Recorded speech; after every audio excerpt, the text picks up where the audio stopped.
다윗의 맞서길 인도자를 따라 부르는 노래. 에돔인 도액이 사울에게 이르러 다윗이 아히멜렉의 집에 왔다고 그에게 말하던 때에, 포악한 자여, 내가 어찌하여 악한 계획을 스스로 자랑하는가? 하나님의 인자하심은 항상 있도다. 내 혀가 심한 악을 꾀하여 날카로운 삭도같이 간사를 행하는도다.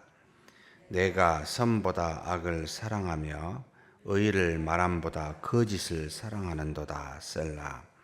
간사한 혀여, 너는 남을 해치는 모든 말을 좋아하는도다.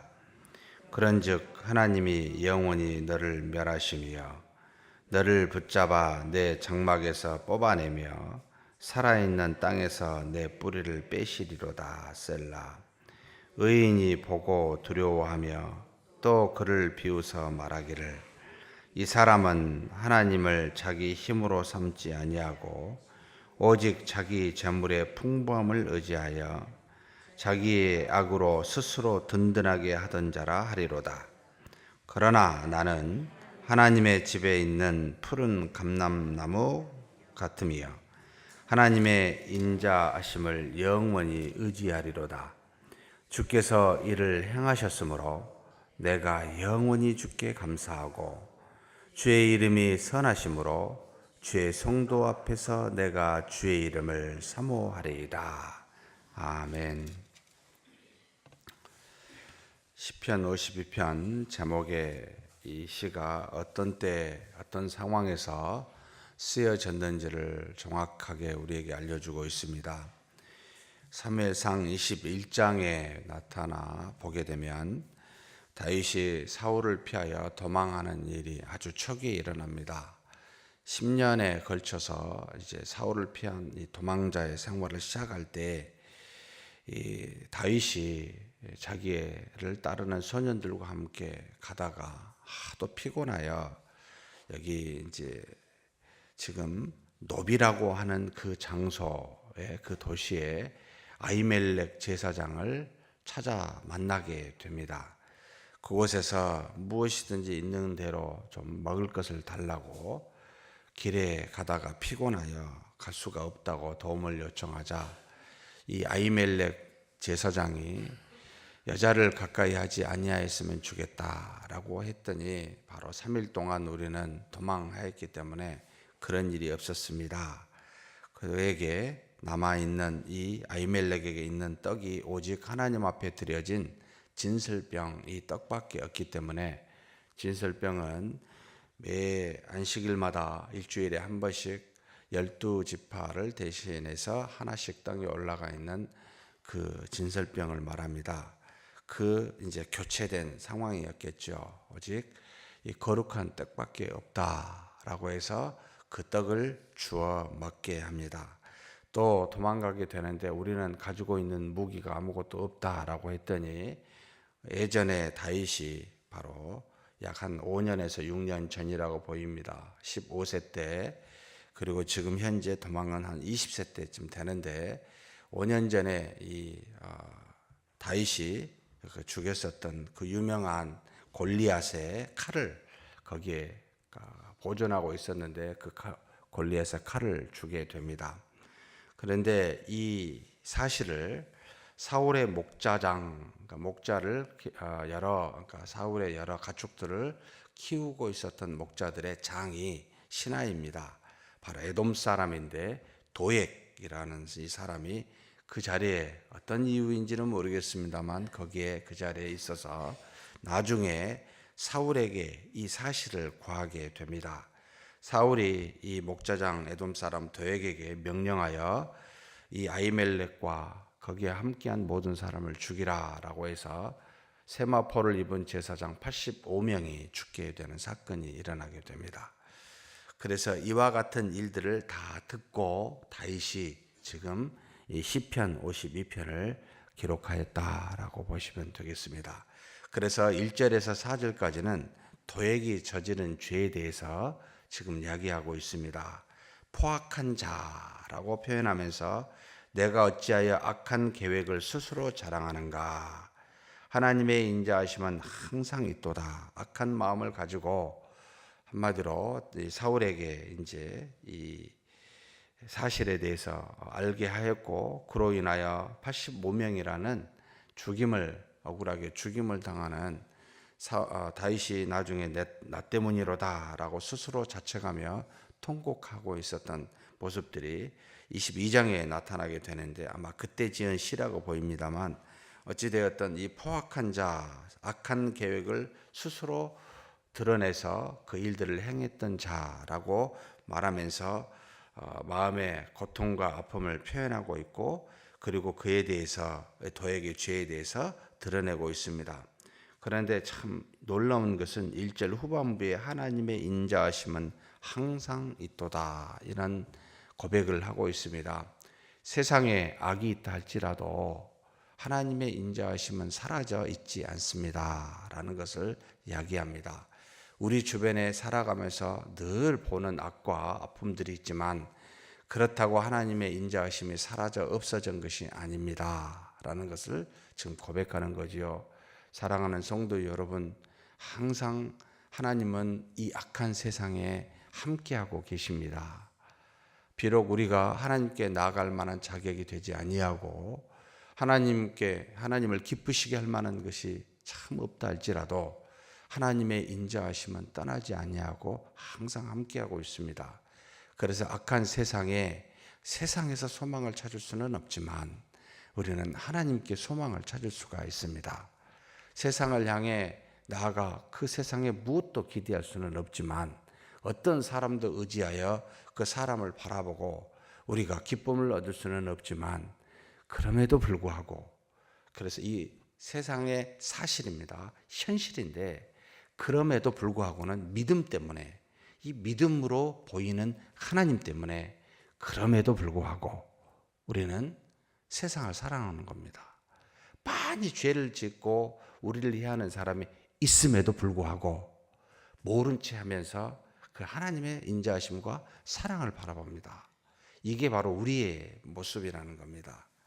그런데 세상은 보이는 것에 의해서 좌우되기 때문에 모를 거라고 생각을 합니다. 아니, 하나님의 인자하심과 사랑은 아랑곳하지도 않습니다.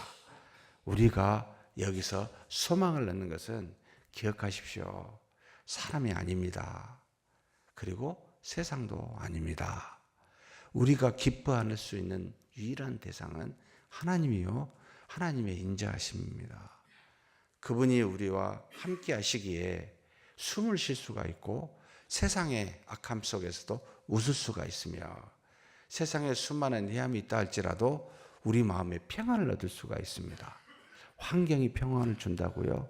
우리가 원하고 바라는 것이 이루어지면 기쁘다고요? 하루가 안 갑니다. 우리가 다 경험하지요. 갈 수가 없지요. 그것을 반복되게 생활하다 보면 여러분, 우리는 압니다. 필요 없는 것들이다. 그냥 다 물리게 되고, 우리와 동행하시는 하나님만 보고 그 하나님의 떠나지 아니하시는 인자하심을 의지하게 됩니다. 이런 것을 우리가 봤을 때, 저 사람은 참 믿음 있는 사람이로다 라는 생각을 하게 합니다.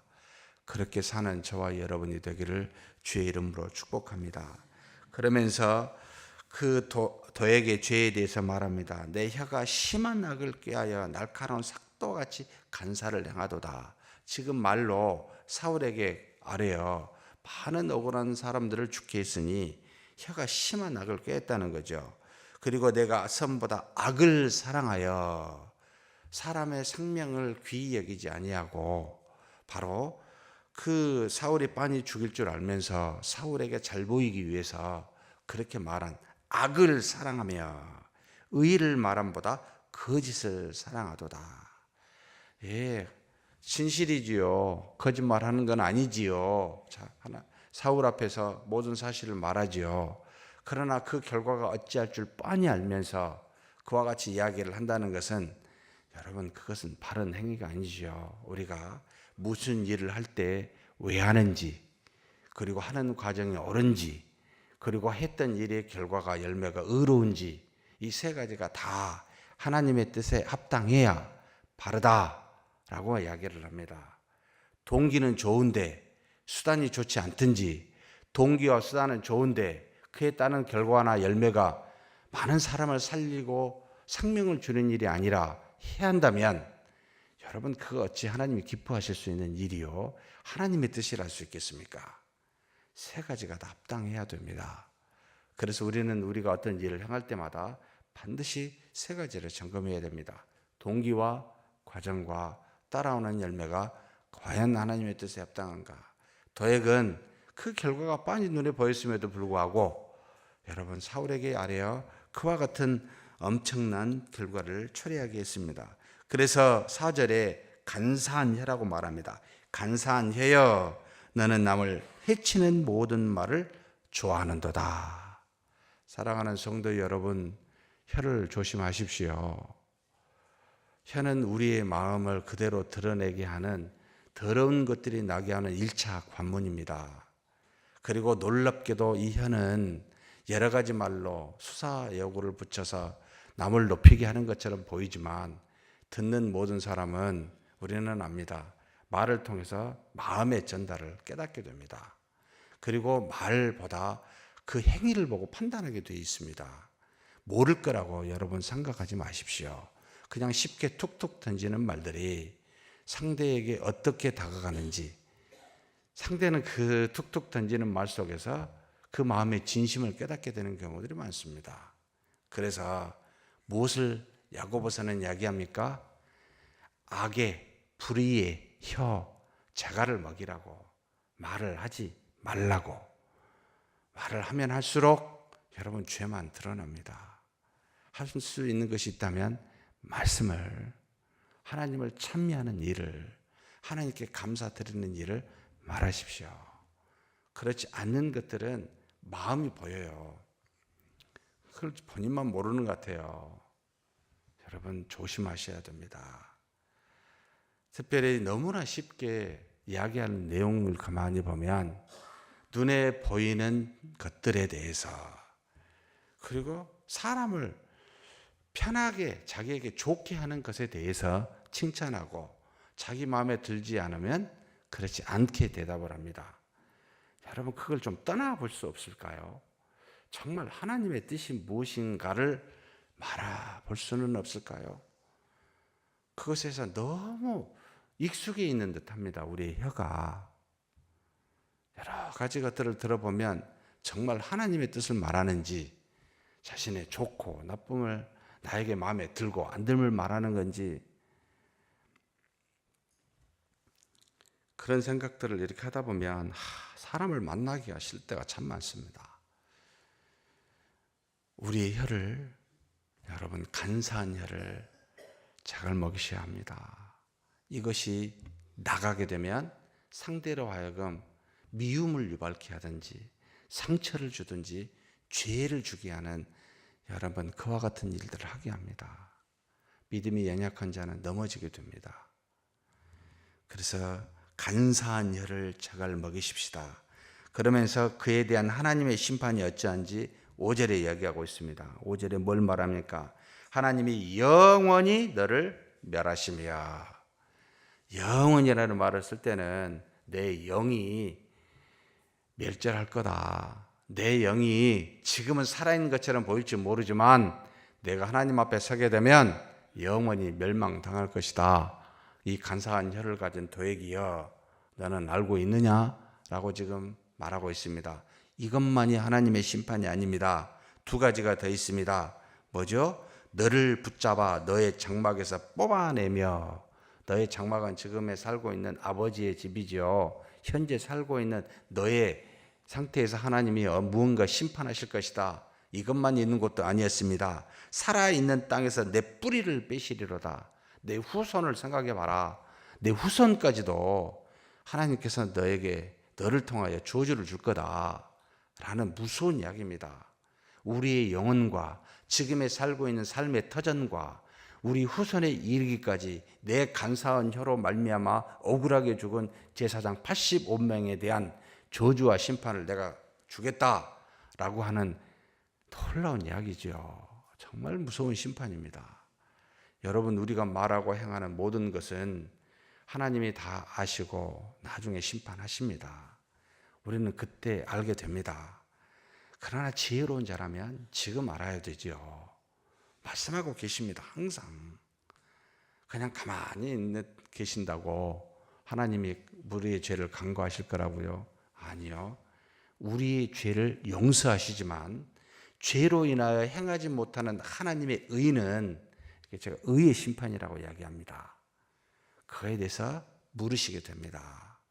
그때 충성된 종이냐 게으른 종이냐라고 판단이 됩니다. 판결이 될 겁니다.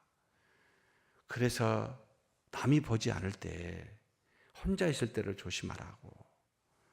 정말 여러분, 사람이 있는다고 이리하고 없다고 저리하고 아니고요. 하나님 앞에서 정말 진실되려면 하나님만 보고 산다면 누구와 눈에 상관없이 행해야 됩니다. 이것이 믿는 자, 하나님을 믿는 자의 모습이지요. 그러면서 6절, 7절에 의인이 뭐라고 너희들 향해서 말하냐라고 하면 의인이 보고 이것을 두려워하는 겁니다. 의인은 아는 거죠. 그리고 그를 비웃어서 너 같은 도액 비웃어서 말합니다. 세 가지를 7절에 말합니다. 이 사람은 하나님을 자기 힘으로 삼지 아니한 사람이다. 예, 그렇죠. 하나님을 의지하면 이렇게 할 수 없습니다. 대신 뭘 의지합니까? 자기 재물의 풍부함을 의지합니다. 도액은 아마도 사울에게 이렇게 말하면 한 자리에 얻든지 뭔가 상급을 얻을 것이다 라고 생각했을 겁니다. 그래서 이 땅에 사는, 이 세상에서 사는데 의지하는 재물을 가장 중요하게 생각하고 그것을 얻으려고 그것을 의지하고 있는 모습을 이야기합니다. 그러면서 뭘 또 의지합니까? 자기의 악으로 스스로 든든하게 하던 자. 우리 힘과 노력으로 자기 인생을 든든하게, 내가 내 인생과 내 후손의 모든 삶이 이렇게 말하면 왕으로부터 받아 든든하게 될 거라고. 얼마나 착각인지 모릅니다. 사울의 왕이 오래 갈까요? 지금 우리가 믿고 있는 이 땅의 삶이, 근거하고 있는 힘이 오래 갈까요? 그것을 전도서에 솔로몬이 살아보고 그 지혜로운 솔로몬이 우리에게 이야기해 준 게 있습니다. 해 아래 새 것이 있습니까? 수고한 것이 여러분 그게 얼마나 도움이 됩니까? 다 살아봤더니 헛되고 헛되도다. 그 말은 헛되지 않는 하나님만 붙들어야 된다 라는 역설적인 표현입니다. 사랑하는 성도 여러분, 우리가 근거하는 이 땅의 그 어떤 것, 재물이든 무엇이든 노력이든 그냥 없어집니다. 하루아침에. 하나님만 믿고 의지하는 저와 여러분이 되었으면 좋겠습니다. 그러면서 하나님을 의지하는 자신에 대해서 8절, 9절 고백합니다. 여기도 자신에 대해서 뭐라고 표현하고 있냐면 하나님의 집에 있는 푸른 감람나무 같다. 항상 푸른 감람나무, 하나님 집에 있는 이라는 표현을 썼습니다. 마치 물가 옆에 있는 나무와 같이 싱싱한 항상 이파리를 여는 것과 같이 하나님 집에 있는 푸른 감람나무, 싱싱함이 사라지지 않는 그런 사람, 우리는 하나님을 믿기 때문이죠. 하나님의 인자하심을 영원히 의지한다고. 자기는 다른 것 의지하지 않는다는 겁니다. 두 번째는 뭘 의지합니까? 주께서 이를 행하심, 자기를 의지하는 자에게 그 집에 거해서 푸른 감람나무 같이 하는 사람에게 어떻게 한다고요? 하나님이 도우시는데 이 사람은 어떻게 한다고요? 내가 영원히 주께 감사하리라. 다윗은 영원히 하나님의 인자하심을 의지하고 두 번째 영원히 주께 감사한다고 합니다. 세 번째 뭘 말합니까? 주의 이름이 선하심으로 주의 성도 앞에서 내가 주의 이름을 사모하노라. 주의 이름을 사모하겠노라고. 인자하심을 영원히 의지하고 영원히 감사하고 항상 주의 이름을 사모하겠노라고. 이것이 바로 믿는 신자의 모습이다. 나는 그렇게 할 거다라고 다윗이 고백합니다. 사랑하는 성도 여러분, 그렇게 다윗처럼 주의 인자하심과 그리고 감사함으로 주를 사모하며 사는 저와 여러분이 되기를 주의 이름으로 축복합니다. 하나님 아버지 감사합니다. 이 땅에 살면서 수많은 죄인들이 있고 죄가 있습니다. 그러나 하나님의 인자하심은 항상 함께함을 믿음이니 우리가 그 인자하심을 기대게 하여 주옵소서. 더액과 같이 세상의 재물을 스스로의 노력을 의지하지 아니하고 그래서 악한 열을 가지고 사람을 해하는 어리석은 자 되지 아니하고 만물이 다 변하여 없어지듯이 세상에 있는 것이 다 썩어져 버리듯이 그와 같은 것에 의지하지 아니하고 우리는 다윗과 같이 오직 하나님의 인자하심을 영원히 의지하는 자 되게 하여 주옵소서. 영원히 주님만 감사하며 우리 주의 이름만 사모하는 우리 모두가 될 수 있도록 붙들어 주시옵소서. 우리 주님 예수님의 이름으로 기도하옵나이다. 아멘.